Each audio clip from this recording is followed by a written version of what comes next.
this.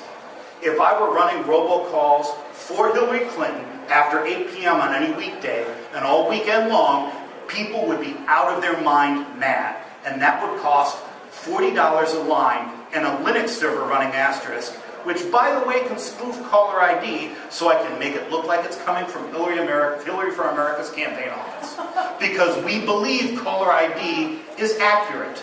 It is a trivially spoofed thing. There is not a person in this room whose caller ID I cannot spoof right now, right? And it's trivial to do it with an Asterisk server, right? Now I'm engendering hard negative feelings. Another example, right? Many mailing shops and print shops take orders from the internet. All I have to do is have a Visa card and say, here's a PDF of my mail piece. Here are the addresses I want to mail it to. Do a harshly negative one that causes backlash. I will give you an example. In the state of Illinois, south of Springfield, there is a young woman running for state representative. We don't really know who sent out this mail piece, but it included a Photoshop of a somewhat less than clothed version of her. That campaign ended with that mail piece because people were so mad. Now, I don't think it was her or anybody involved with her, but somebody did it because they're a jerk, right? But people blamed the other guy for it. It didn't matter what the facts were. That race ended right there 7 weeks before the election even happened, right?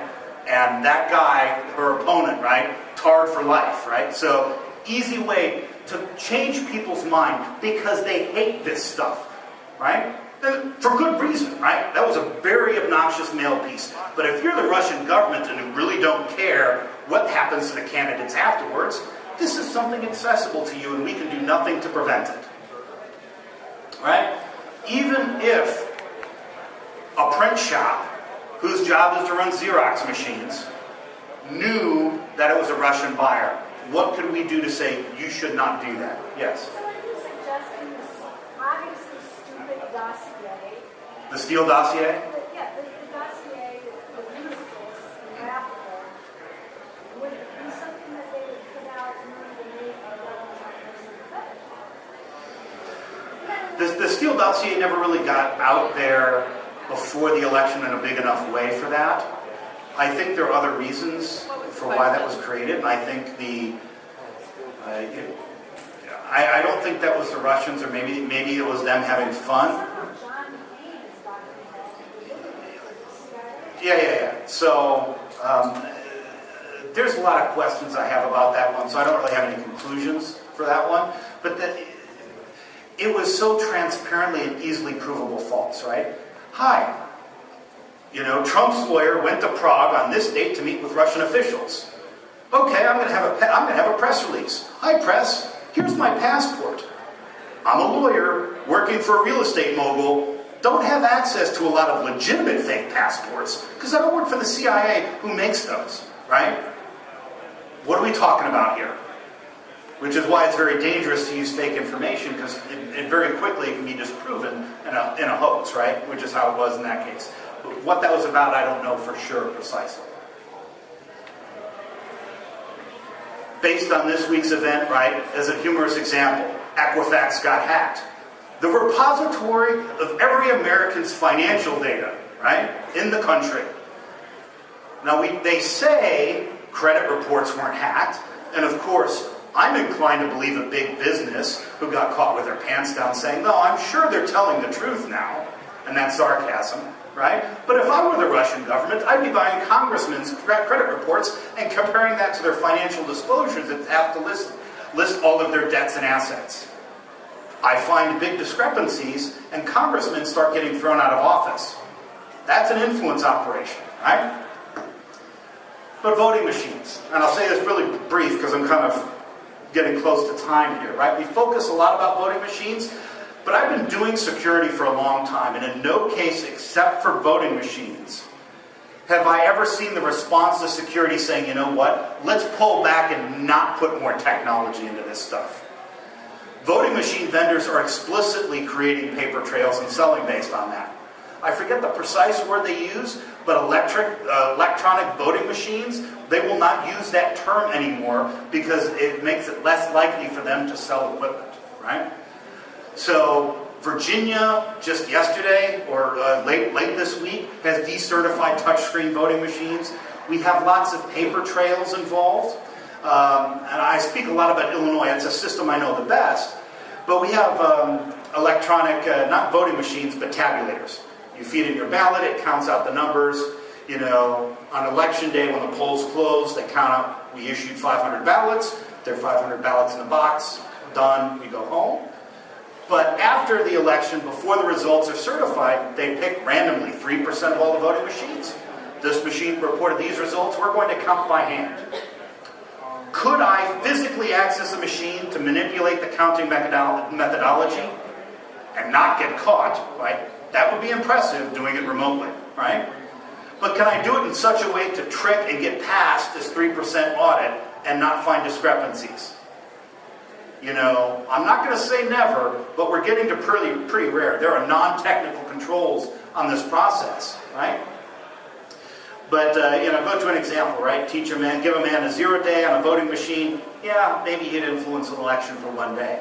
But social engineering is, by and large, the biggest part of security because it works, right?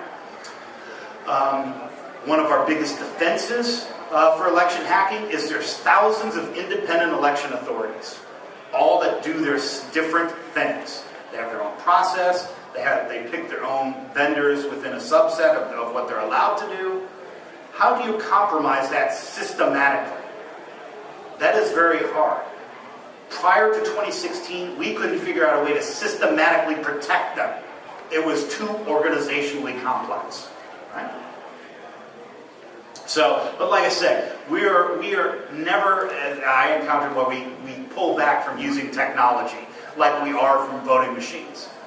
Creating paper trails that even if you compromise all the technology and somehow, you know, get past it on election day, we're going to find it and we can count it all by hand and figure out the results. What we did wrong, I referenced it. We said they were successful. Russia wanted to say to undermine our institutions. We undermined them. France poured cold water on this thing. The French citizens are like, it happened, whatever, and moved on, right? Very different response and different outcomes. So some takeaways. The Russians are learning. Other nations are getting into the game. The techniques the Russians used are not outside the scope of much more beyond what Anonymous could do, right? Iran could do this. North Korea could do this. China can do this. And they all took notice because it inspired a self-destructive cycle in us, right? Other nations can get in on that game too. Any questions? Behind you first, ma'am. Okay. Yeah, well, one thing I think of is polls. You know, we had that period of time when, you know, if a third party got to 15%, they would be included in debates. That was kind of a critical threshold. Yeah, the debate includes, yeah. Right, and the organizations that do polls, you know, these are just, you know, they've got to be pretty easy to hack. They're just call centers. So is anybody looking at those and looking at whether there may have been any attempts to alter those results? So the question is, was there any manipulation of the pollsters directly for like debate inclusion and things of that sort? And the short answer is I don't think anybody's looking at it, in part because most of the stuff took place after the primary when there's hard lines, you know, like with the 17 Republican candidates. Well, if we're not looking, we don't know that. Well, no, and that's fair, right? What pollsters are looking at is, go back.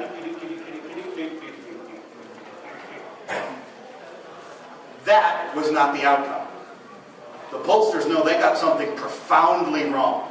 Now, I argue the polling was consistently wrong throughout the whole cycle, but that's an assumption too.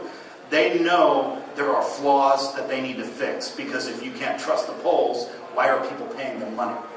So they are looking for systemically why everything's wrong. I would imagine they would find that if they discovered it. I don't think they're looking for that specifically, but they're trying to figure out why that was not the outcome. Sir? We're saying that Russia's trying to undermine faith in institutions, but then we talk about our institutions, we talk about our intelligence service Like that guy from the Russian embassy knows that he can talk directly to the American people because our intelligence agency will leak it and because our media will put it out there.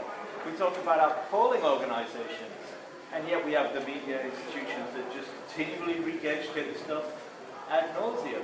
We talk about our politicians not being moral leaders. We talk about our voting, our voting records being for sale on the open market. I mean, those are all things that came up in your slides.